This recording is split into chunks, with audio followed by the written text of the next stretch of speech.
1980년부터 시카고 무디교회 담임 목사로 36년간 재직한 후 은퇴한 어윈 W. 루처 목사님이 쓰신 국가가 하나님을 잊을 때라는 책을 소개합니다.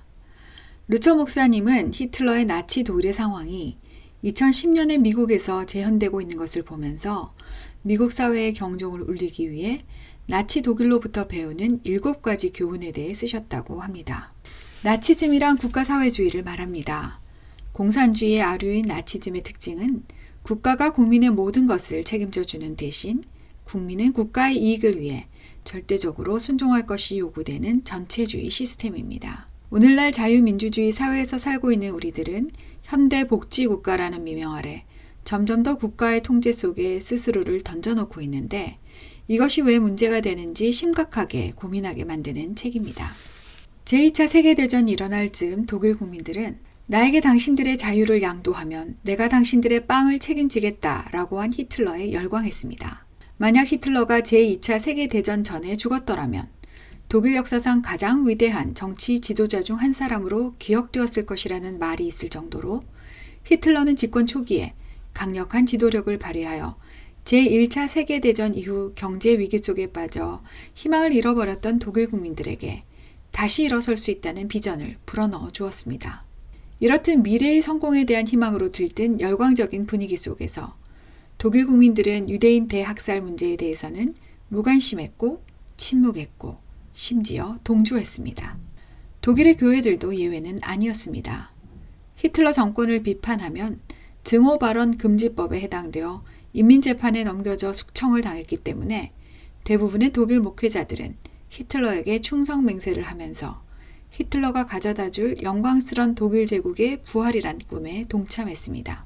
심지어 유대인들을 가스실로 싣고 가는 기찻길 옆에 있던 교회에서는 살려달라는 유대인들의 비명과 울음소리를 듣지 않기 위해 더 큰 소리로 찬송가를 불렀다는 일화도 전해집니다. 히틀러의 국가사회주의와 마르크스의 공산주의는 사람들에게 자유 대신 평등과 빵을 약속하고 전체를 위해 개인의 희생을 당연시하고 목적을 위해 어떤 수단이든 정당화하고 거짓된 선전선동을 통해 사람들의 영혼을 파괴했다는 점에서 매우 유사합니다. 이것이 현대 미국 사회에 어떤 닮은 꼴로 나타나고 있을까요?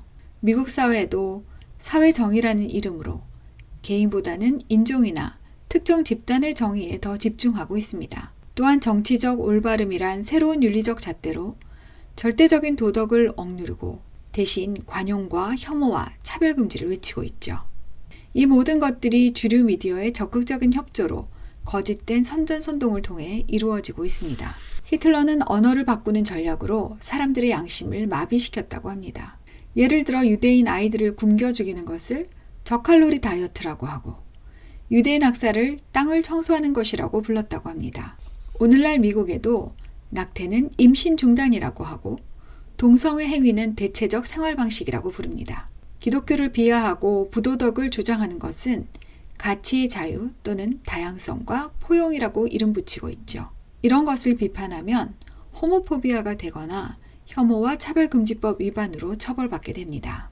이처럼 선악이 뒤바뀌고 사람들이 집단 광기 속으로 빠져들어 방향성을 잃고 망해가는 것은 한 국가 또는 국민들이 모든 것의 주권자 되시고 절대적인 기준이 되시는 하나님을 잊어버렸을 때 나타나는 전형적인 현상들이라고 저자는 말합니다.